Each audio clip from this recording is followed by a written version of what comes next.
नमस्कार दोस्तों। जय श्री कृष्ण। राधे राधे दोस्तों। तुलसी की मंजरी बना सकती हैं।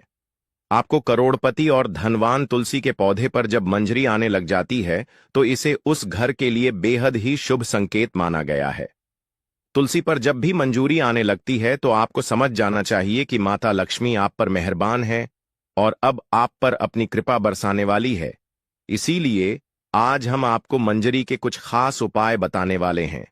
इन उपाय से आप माता लक्ष्मी और भगवान विष्णु की असीम कृपा प्राप्त कर सकते हैं। दोस्तों, हर घर के आंगन में तुलसी का पौधा तो जरूर होता है। अगर आपके घर में तुलसी का पौधा नहीं है तो आपको अपने घर में तुलसी का पौधा अवश्य लगाना है। दोस्तों, हिंदू धर्म में तुलसी के पौधे को बहुत ही पवित्र माना गया है। तुलसी के पौधे में माता लक्ष्मी का वास होता है।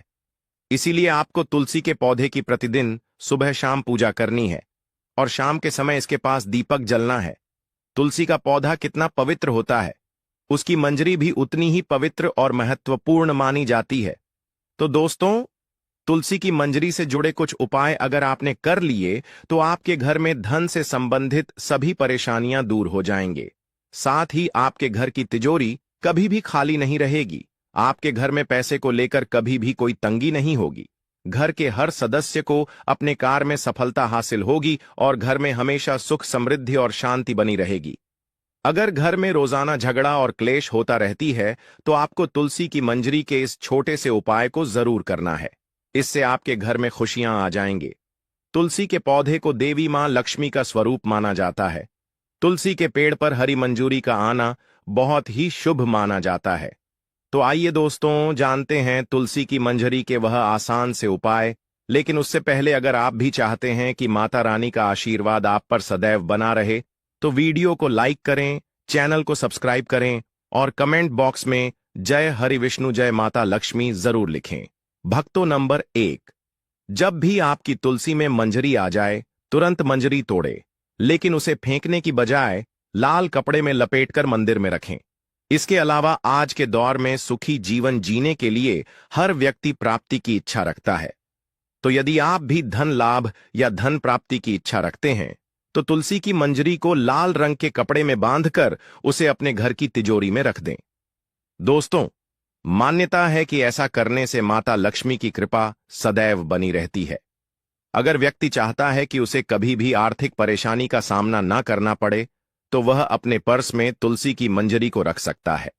नंबर 2, भगवान भोलेनाथ को तुलसी का पत्ता चढ़ाना वर्जित माना गया है, लेकिन आप भगवान भोलेनाथ को तुलसी की मंजरी अर्पित कर सकते हैं। ऐसा करने से आपको पारिवारिक सुख का लाभ मिलेगा। इसके अलावा यदि किसी के जीवन में प्रेम की कमी है या उसकी शादी में किसी प्रकार की बाधा आ रही है तो दूध में मिलाकर भगवान भोलेनाथ को तुलसी की मंजरी अर्पित करनी चाहिए। ऐसा करने से उसके जीवन में प्रेम की प्राप्ति होगी और शादी में आ रही अड़चन दूर हो जाएगी।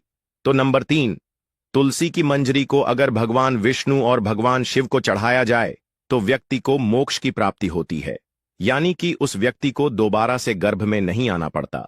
वह जीवन मरण के चक्र से मुक्त हो जाता है और उसे सीधे भगवान के चरणों में स्थान मिलता है। नंबर 4, अगर किसी व्यक्ति की आर्थिक स्थिति ठीक नहीं है तो शुक्रवार के दिन मां लक्ष्मी की पूजा के दौरान माता रानी को तुलसी की मंजरी अर्पित करें। दोस्तों, मान्यता है कि यह बहुत ही शुभ होता है और इसे धीरे धीरे धन अर्जित के रास्ते खुलते हैं और आर्थिक स्थिति में सुधार होता है।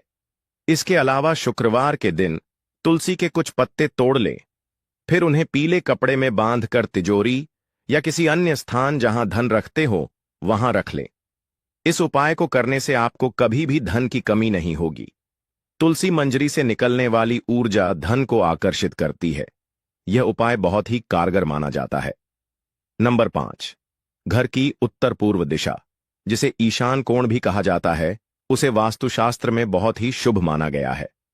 दोस्तों, इस दिशा में देवी देवताओं का वास माना गया है।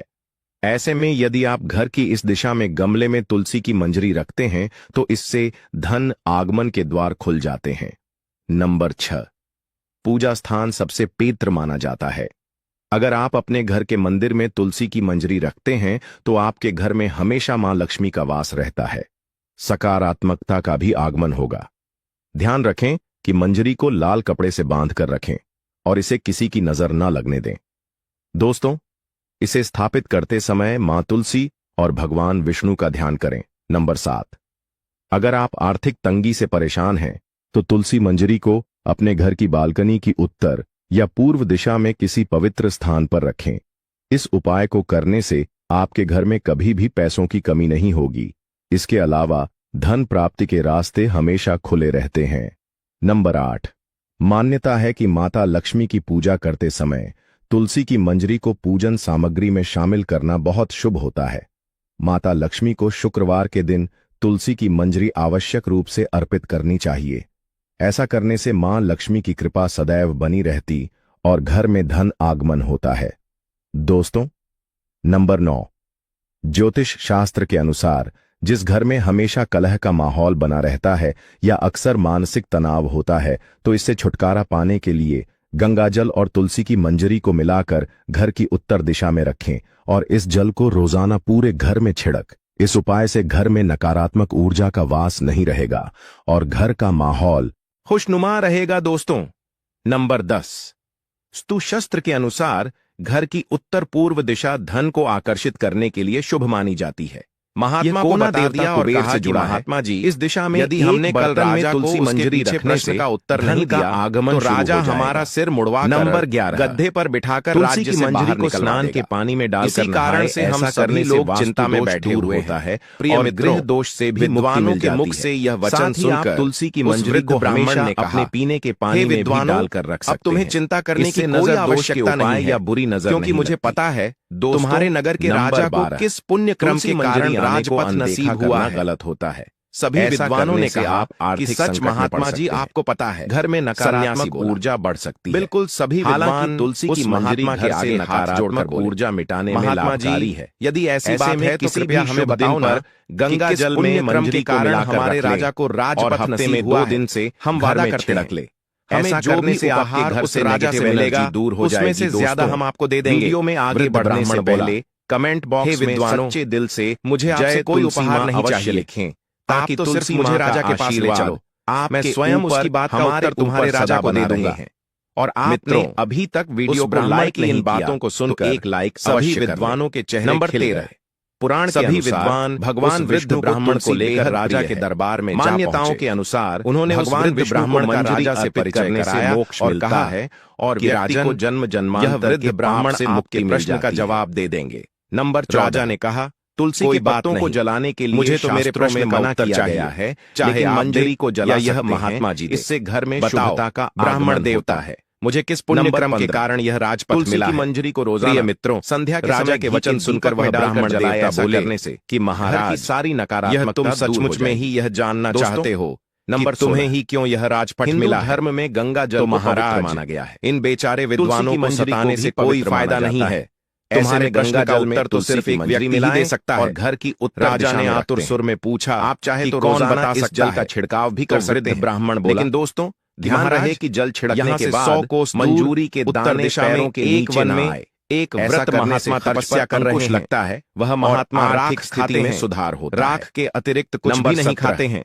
भगवान विष्णु ही मल त्याग करते हैं। प्रिय है वे महान। ऐसे में अगर तुलसी की मंजरी तुम्हारे प्रश्न का उत्तर विष्णु के समक्ष अर्पित किया जाए, यह सुनकर उस राजा ने प्राप्ति वृद्ध ब्राह्मण की बात। इसके अलावा तुलसी की मंजरी को राज्य अगर भगवान शिव के चरणों में हवाले किया जाए, उस वृद्ध ब्राह्मण हुआ धन वापस आ जाता। उस महात्मा की खोज में जल्द वृद्धि होती। जो महात्मा राख खाते थे, तुलसी का पौधा घर में होना परिवार के प्रत्येक सदस्य दिनों के सफर के बाद में वह राजा यह अंततः उस हर प्रकार से उपयोगी जिस वन में वह पुराण के अनुसार तुलसी में देवी लक्ष्मी का वास होता है। जोड़कर और नियमित रूप से इस परिक्रमा लगाई पूजा करने से महात्मा जी के सामने अवश्य हाथ जोड़कर खड़े। लेकिन यदि आप 2 घंटे बाद में रखने के साथ ही उसने जब राजा को अपने सामने हाथ जोड़े हुए खड़ा हुआ उसके नीचे तो उस महात्मा बांध देते हैं तो आपको तुलसी लगाने का कई गुना दिखने में तो तुम राजा के जैसे लग रहे, क्योंकि इसी चीज निर्जन वन में क्या कर रहे हो प्रिय मित्रों। राजा ने उसको यह एक चीज ना परिचय दिलाती है और अपने इसलिए शास्त्रों में इसका सबसे अधिक महत्व इस पर उस महात्मा ने कहा, राजन भारत में मैं भी तुम्हारे इस प्रश्न का उत्तर देने में अब भी असमर्थ हूँ। तुलसी को लेकिन यहाँ से गुणकारी पौधा माना गया। उत्तर दिशा में इस पौधे में अनेक औषधीय गुण तपस्या कर रहे हैं। साथ ही इसका आध्यात्मिक तौर पर रहते हैं, बहुत ही महत्व तुम उनके पास चले जाओ, प्रत्येक वह तुम्हारे प्रश्न का उत्तर जरूर दे देंगे। का प्रयोग महात्मा की इन बातों को सुनकर विष्णु पुराण राजा कुछ पल के लिए निराश तो जरूर हुआ। इसी कारण से फिर से जगत जननी नए उत्साह तुलसी को समस्त देवी महात्मा द्वारा बताए हुए जिससे तुलसी के साधु की तलाश में गुणों से युक्त कहा गया है। शीघ्र ही स्थान पर अग्निबल में तपस्या होता है, उस साधु को खोज लिया। ब्रह्मा विष्णु और जिंदा रहते थे, यानी कि वह साधु महात्मा भी समाधि अवस्था में बैठे हुए करने से तपस्या कर सभी पाप उसी प्रकार कुछ देर बाद हो जाते हैं। जब उन महात्मा की समाधि उदय होने पर तो उन्होंने अपने सामने राजा को आदर पूर्ण मुद्रा में खड़ा हुआ पाया। जिन घरों में जब महात्मा ने राजा से अपने पास में आने का कारण पूछा, घर में तो राजा ने बता दिया और समृद्धि बनी इसलिए उनके पास में आया। भगवान विष्णु की पूजा में और राजा चढ़ाए जाने वाले लोग भोग में राजा के पत्र यह सच है कि मैं बहुत दिनों से तपस्या कर रहा हूं, पत्र के बिना किंतु अनेक बातें ऐसी हैं जिनका रहस्य मुझे भी पता नहीं है। तुम जिस प्रश्न के लिए मेरे पास घर में तुलसी का तुम्हारा प्रश्न भी कुछ ऐसा ही चाहिए। मैं इसका अगर आप घर बताने में असमर्थ तो सुख शांति और समृद्धि जब वह राजा उन तुलसी महाराज के इन वचनों को सुनता है तो निराश हो घर में तुलसी का पौधा राजा उन महात्मा जी से कहता है उनसे गलती हो जाती है, तब तो मेरा इतनी दूर आना व्यर्थ ही गया, जिसके कारण मैं तो बढ़िया आशा लगाने का आपके पास में आया नहीं हो पाता कि आप मेरी समस्या ध्यान अवश्य निराकरण का पौधा चुनरी के बिना अधूरा। जब वह साधु महाराज राजा को बहुत उदास देखते हैं तो कहते हैं कि हे राजन पत्नी निराश मत, उन्हें हम अपनी मुझे आपके प्रश्न का उत्तर पता नहीं चुनरी अवश्य, लेकिन मैं उस व्यक्ति को भली भांति जानता हूँ पत्नी में जिसके पास में तुम्हारे सभी सवालों के उत्तर। घर में रहने वाली राजा ने कहा सदा सुहागन और सौभाग्यशाली, उनका ही पता बता दीजिए, लेकिन तुलसी को दूर आया हूं तो मैं उनसे भी मिल लेता हूं। आपको यह बात महात्मा जी में लेनी चाहिए। सुनो राजन, तुलसी को लाल रंग की 50 मील जब तुम आगे जाओगे तो तुम्हें संबलगढ़ नाम का शहर पड़ेगा है और उस शहर में एक रामू नाम का जाना माना वैश्य रहता है। मंगल और बुध वैश्य की पत्नी है, इस समय गर्भवती के अनुकूल और अब से 2 दिन बाद और शनि है। उस वैश्य की पत्नी के गर्भ पर लाल चुनरी चढ़ना चाहिए। उस तुलसी पर हरे रंग की पीले रंग की लेकिन वह नीले रंग की चुनरी नहीं चढ़ा सकते हैं उसकी, लेकिन कई लोग पुरानी टी हुई चुनरी तुलसी पर बांध देते तो वैश्य करना भी अशुभ होगा। में अपने तुलसी पर दफन करेगा, नई चुनरी बांध वैश्य अपने पुत्र को तुलसी पर चुनरी बांधने के लिए एकादशी और 1 जनवरी का जमीन से बाहर निकाल लेना है और उस मृत बच्चे भी एकादशी तुम 1 जनवरी 2025 के दिन उत्तर नई चुनरी लाकर राजा ने तुलसी के पौधे पर बांध दें और साधु से विदा लेकर राजा आगे को बढ़ गया। चलते चलते राजा साधु की बताए हुए शहर अगर चुनरी पुरानी हो जाए तो पुरानी वैश्य का घर तलाश करके या उसके घर के समीप 2025 के दिन ही बदलना चाहिए। कुछ ही देर में वैश्य का विवाह भी आवश्यक करना चाहिए। अजनबी व्यक्ति को बाहर बैठा हुआ देखकर का अंत उस वैश्य ने राजा से पूछा सांसारिक जीवन की मित्र कौन बीतता है, तुम और यहाँ बैठे किसकी प्रतीक्षा कर रहे हो? जाने में तुलसी के पास ऐसी चीजें मुझे प्रतीक्षा है जिससे तुलसी तुम्हारे घर में आने वाले उस नन्हे से मेहमान की जो शीघ्र ही तुम्हारी पत्नी के गर्भ से जन्म लेने वाला पड़ती है। वैश्य अजनबी के मुख से जब इन बातों को सुनता है तुलसी तो उसे बड़ा ही आश्चर्य होता है। आपको अपने मुख से राजा की इन बातों को सुनकर वैश्य राजा से पूछता है कि आपको कैसे पता चला कि मेरी पत्नी गर्भवती है? इसे पाप माना गया है जिसमें आश्चर्य करने की कोई बात नहीं है। उसी स्थान के आसपास मुझे यह बात एक महात्मा ने बताई है और उसने यह भी कहा है कि तुम्हारी पत्नी की गर्भ से जो शिशु जन्म लेगा तुलसी के वह लड़का के पास दीपक जलाने लेकिन शब्द सुनकर वैश्य बोला वहां से हटा देना लेकिन क्या भाई क्योंकि तुमने अपनी बात अधूरी क्यों छोड़ दी? अशुभ बच्चा स्वस्थ तो पैदा होगा। स्थान राजा ने कहा तुलसी का पौधा होता है खूब स्वस्थ पैदा होगा हमेशा ही, लेकिन सिर्फ कुछ घंटे वह जीवित रह पाएगा, इसलिए नियमित रूप से उसकी मृत्यु हो जाएगी। वैश्य भयभीत स्वर में बोला तुलसी के पौधे में शिवलिंग शुभ शुभ बोलो की प्रतिमा नहीं अधेड़ आयु में तो मेरे यहाँ पुत्र रतन पैदा हो गमले में और अगर वह पैदा होने के बाद मर गया तो यह मेरे लिए किसी सदमे से कम न होगा। कपड़े भी नहीं रखने चाहिए भाई, जो अन्यथा का प्रयोग से वह मैंने तुम्हें बता दिया। तुलसी के पौधे प्रिय मित्रों जब वह वैश्य अजनबी के मुख से इन बातों को सुनता है तो अपने पुत्र को बचाने की खातिर इससे कई वैद्य हकीम को बुला लेता है। यदि तुलसी लेकिन प्रिय मित्रों कर गिर जाते विधाता की लिखी तो कौन कचरे में नहीं फेंकना चाहिए। होता वही है जो मंजूर प्रभु को होता है, की मिट्टी में ही। प्रिय मित्रों उस वैश्य ने अपने पुत्र को बचाने का भरसक प्रयास और रविवार को, लेकिन उसकी कोई जल भी काम नहीं आना चाहिए। महात्मा के बताए अनुसार बिना चूके की पत्नी की कोख से देना चाहिए। पुत्र ने जन्म शाम के समय दीपक खुशियां मनाई गई। लेकिन अक्सर 4 महिलाएं घंटे स्नान बाद के ही बाद अपने बच्चे बाल की सांस खुले रखकर उखड़ने ही लगी। तुलसी को जल सभी देती हैं। वैद्य हकीम ऐसा ने बच्चे करना को गलत बचाने होता की है। खूब जतन किए। महिलाओं को लेकिन हमेशा उनका ही कोई अपने प्रयास बाल सफल बांधकर नहीं हुआ। माथे पर और वह सिंदूर बच्चा लगाकर 4 ही घंटे तुलसी की में जल आयु देना जीकर चाहिए। शांत हो गया। इससे तुलसी यानी का उसकी आशीर्वाद मृत्यु हो प्राप्त गई। होता है। जिस घर तो में कुछ दोस्तों, देर पहले तक आज के खुशी लिए की बस इतना सहनाइयां ही। बज रही आप थी, सभी का धन्यवाद। खुशी का माहौल था। बच्चे के प्राण त्याग ही एकदम से मातम सा छा गया। वैश्य के घर में हाहाकार मच गया। छाती पर पत्थर रखकर अपना कर्तव्य पूरा किया। उसने अपने बच्चे के शव को कपड़े में लपेटा और स्मशान के लिए चल दिया। शमशान पहुंचकर वैश्य ने एक गड्ढा खोदा और उस गड्ढे में अपने कलेजे के टुकड़े को दफन कर दिया। मिट्टी डालने के बाद जब वह वैश्य नम आंखों से अपने घर को लौटने लगता है, वैसे ही ताक में बैठा हुआ राजा उस स्थान पर पहुंचता है, क्योंकि उस महात्मा ने कहा था कि जैसे ही वहां से अपने घर को लौटे तो तुम्हें वह बच्चा जमीन से बाहर निकाल लेना है। यदि तुमने थोड़ा भी विलंब कर दिया फिर तुम्हारे प्रश्न का उत्तर नहीं मिल पाएगा। इसीलिए राजा वैश्य के जाते ही उस स्थान पर आता है और गड्ढे की मिट्टी हटाकर बच्चे को बाहर निकाल लेता है। प्रिय मित्रों, जैसे ही वह राजा बच्चे को कपड़े से अलग करता है तो उसके आश्चर्य की सीमा नहीं रहती है। होता यह है कि वह मरा हुआ बच्चा फिर से जीवित हो जाता है और राजा से कहता है, क्या हुआ भाई, तुमने मेरी चिर निद्रा में क्यों विघ्न पैदा किया है। बच्चे की इन बातों को सुनकर राजा अपना प्रश्न उस बच्चे को बताता है और कहता है कि मैं अपने प्रश्न के उत्तर के लिए तुम्हारे पास में आया हूं। एक तुम हो जो मेरी शंका का समाधान कर सकते हो। राजा ने जब उसको अपनी समस्या बताई तो वह बालक बोला कि भाई सुनो, जिस कारण से या जिस कर्म से तुम्हें यह राज्य पथ नसीब हुआ है वह एक लंबी कहानी है।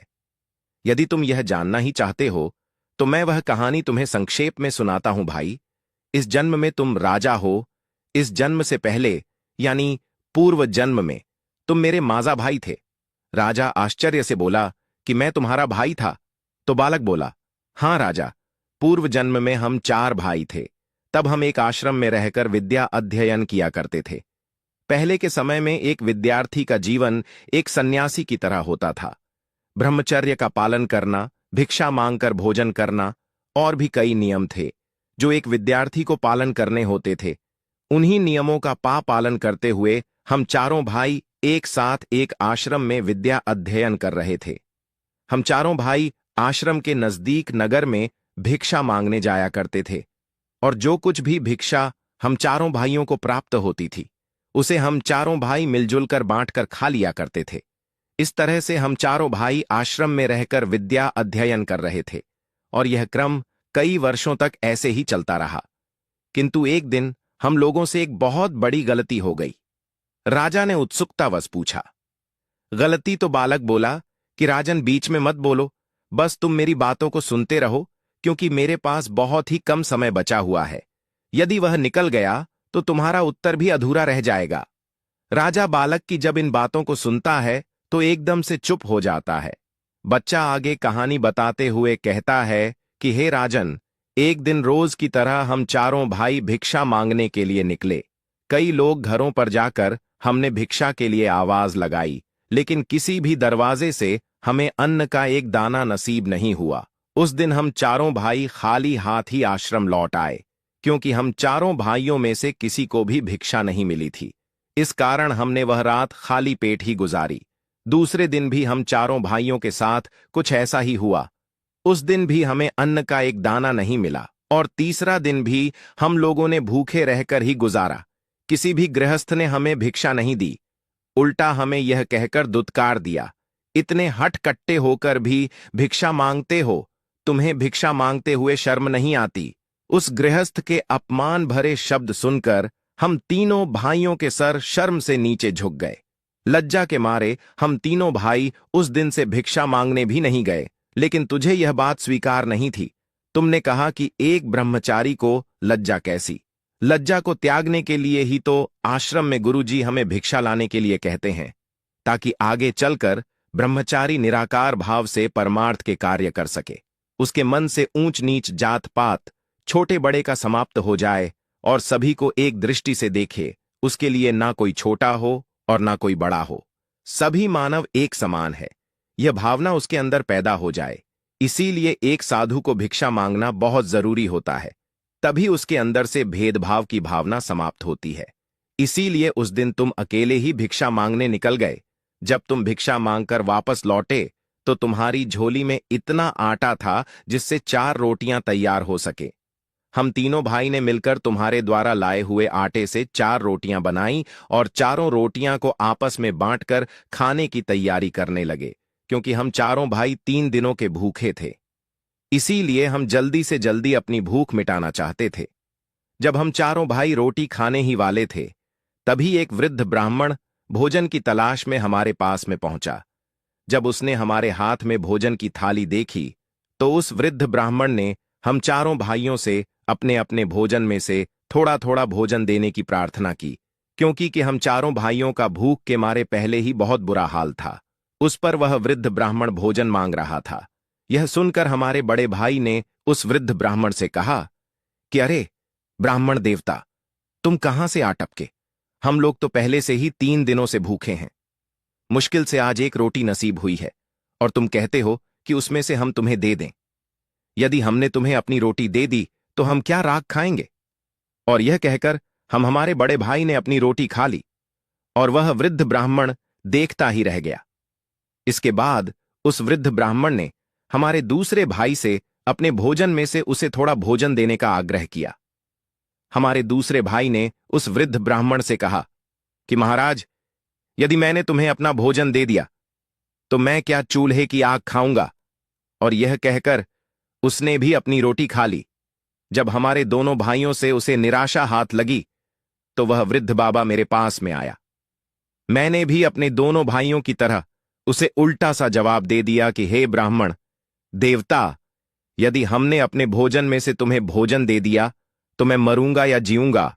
और यह कहकर मैंने भी अपनी रोटी खा ली। जब हम तीनों भाइयों से उस वृद्ध ब्राह्मण को निराशा हाथ लगी तो आखिर में वह वृद्ध ब्राह्मण तुम्हारे पास में पहुंचा और इस उम्मीद में तुम्हारी तरफ से निहारने लगा कि शायद तुम अपने भोजन में से कुछ भोजन में उसकी सेवा में अर्पित कर दो। हे राजन, जब वह ब्राह्मण तुम्हारे पास में पहुंचा तो तुमने बिना किसी हिचकिचाहट के अपने हिस्से वाली रोटी उस वृद्ध ब्राह्मण को दे दी, साथ ही यह कहते हुए क्षमा भी मांगी कि हे ब्राह्मण देवता, आज तो मेरे पास में एक ही रोटी है। आप इस एक रोटी को खाकर अपनी भूख मिटाएं। आप फिर किसी दिन हमारे यहां पर आते हैं तो जरूर मैं आपका संपूर्ण रूप से अतिथि सत्कार करूंगा। सो हे राजन, तब से हम सब भाई अपने अपने पूर्व जन्म में किए कर्म का फल भोग रहे हैं। उस दिन वह ब्राह्मण तो ऐब मस्तु कहकर चला गया और हम तीनों भाइयों पर मुसीबत का पहाड़ टूट पड़ा। यह कहकर बालक ने कुछ क्षण के लिए फिर आगे बोला, हे राजन, जिस वृद्ध ब्राह्मण ने तुम्हें पहले साधु के पास जाकर उससे अपने प्रश्न का उत्तर खोजने के लिए कहा था, दरअसल मैं वही ब्राह्मण है जो हमारे पूर्व जन्म में भोजन मांगने के लिए हमारे पास में आया था। और वह पहला साधु जो सिर्फ राख खाता है और राख का ही मल त्याग है, उस काल का हमारा बड़ा भाई है। उसने ब्राह्मण से यह कहा था कि तुम्हें रोटी दे दूंगा तो खाऊंगा क्या राख। अतः ब्राह्मण के हिसाब से ही वे राख खाकर ही जीवित है। पहले साधु ने तुम्हें दूसरे साधु के पास में जाने का परामर्श दिया। वह दूसरा साधु दरअसल हमारा दूसरा भाई है जो सिर्फ आग खाकर ही जीवित रहता है। उसने ब्राह्मण के रोटी मांगने पर यह कहा था, यह ब्राह्मण देवता, यदि मैं तुझे रोटी दे दूंगा तो क्या मैं चूल्हे की आग खाऊंगा? सो उस ब्राह्मण का सांप उस पर भी फलीभूत हो रहा है। आगे वह बच्चा उस राजा से बोला, हे राजन, अब आप मेरे विषय में भी सुन लो। मैंने ब्राह्मण को रोटी ना देकर यह कहा था कि यदि मैं तुम्हें रोटी दे दूंगा तो मेरा क्या होगा, मैं जीऊंगा या मरूंगा। बस तभी से मैं जीता और मरता आ रहा हूं। मैं नित्य किसी न किसी के यहां जन्म लेता हूं और कुछ घंटे, कुछ दिवस अथवा कुछ महीने जीवित रहकर वापस मर जाता हूं, और तब से यह घटनाक्रम नियमित रूप से चल रहा है। प्रिय मित्रों, इतना कहकर बालक ने जब राजा को उसके विषय में बता शुरू किया तो उसने राजा को बताया कि हे राजन, अब तुम अपने विषय में भी सुन लो। तुमने अपने हिस्से की रोटी उस ब्राह्मण को दी और स्वयं भूखे रहे। तुमने अपने आतिथ्य धर्म का पूरी तरह से परिपालन किया। अतः उन्हीं शुभ कर्मों के कारण इस जन्म में तुम्हें राजा बनने का अवसर मिला है, क्योंकि परमात्मा उन्हीं लोगों को राजपट देता है या अमीर बनाता है जो खुद की न सोच के दूसरों की परवाह करते हैं। जो दूसरों के बुरे वक्त में उनकी सहायता करते हैं, जो अपने मुंह का निवाला भी दूसरों की सेवा में समर्पित कर देते हैं। ऐसे लोगों को परमात्मा इस मंशा से अमीर बनाता है कि यह लोग अमीर होकर दूसरों के सुख दुख में उनका साथ निभाएंगे। लेकिन अधिकतर लोग अमीर होकर अपना ही सोचते हैं। वह यह भूल जाते हैं कि यह अमीरी हमें हमारे पिछले जन्म के पुण्य फलों के कारण प्राप्त हुई है और परमात्मा ने हमें दूसरों की सहायता के लिए अमीर बनाया है। यदि हम पुण्य कर्म करेंगे, लोगों की सहायता करेंगे, तो इस जन्म में तो हमें परमात्मा ने अमीर बनाया है, अगला जन्म भी हमारा अमीरी में ही बीतेगा। इसलिए राजन, तुम्हारे लिए अच्छा यही होगा कि तुम अपनी प्रजा की गरीब असहाय लोगों की और जरूरतमंद लोगों की भरपूर मदद करो, परोपकार के कार्य करो, ताकि तुम्हारा आगामी जीवन भी सुखमय बन सके। प्रिय मित्रों, इतना कहकर बालक एकदम से चुप हो गया। उसकी आंखें बंद हो गईं, उसकी गर्दन एक और लुढ़क गई। राजा समझ गया कि यह बच्चा सिर्फ इतनी देर के लिए ही जीवित हुआ था। अतः राजा ने बड़ी सावधानी के साथ में उस बालक की सबको कपड़े में लपेटा और बड़े ही सम्मान के साथ उस बच्चे के सबको जमीन में दबा दिया। और जमीन में दबा देने के बाद राजा अपने नगर को ऐस लौट गया, क्योंकि अब राजा को भी यह पता चल चुका था कि उसे इस कारण से यह राजपट नसीब हुआ है। तो प्रिय मित्रों, यह थी आज की कहानी। आशा है इस कहानी से आपको भी पता चल गया होगा कि किस कर्म के कारण मनुष्य रंग से राजा बन जाता है और किस कर्म के कारण मनुष्य को जिल्लत भरा जीवन भुगतान पड़ता है। यदि आप भी अपना कल अच्छा चाहते हैं तो कृपया गरीब असहाय लोगों की मदद करें, जरूरतमंद लोगों की सहायता करें, माता पिता का आदर करें और ईश्वर का भजन करें, क्योंकि हमारा कल का किया हुआ कर्म ही भविष्य में हमारा भाग्य बन जाता है। जो अच्छा कर्म करते हैं वह सुख पाते हैं और जो बुरा कर्म करते हैं वह दुख पाते हैं। प्रिय मित्रों, यहां हमारी आज की कहानी समाप्त होती है। हम उम्मीद करते हैं कि आपको हमारी आज की यह कहानी, आज का यह वीडियो पसंद आया होगा। दो मित्रों, चैनल को सब्सक्राइब कर अपने दोस्तों में जरूर शेयर कर देना। आप सभी का धन्यवाद।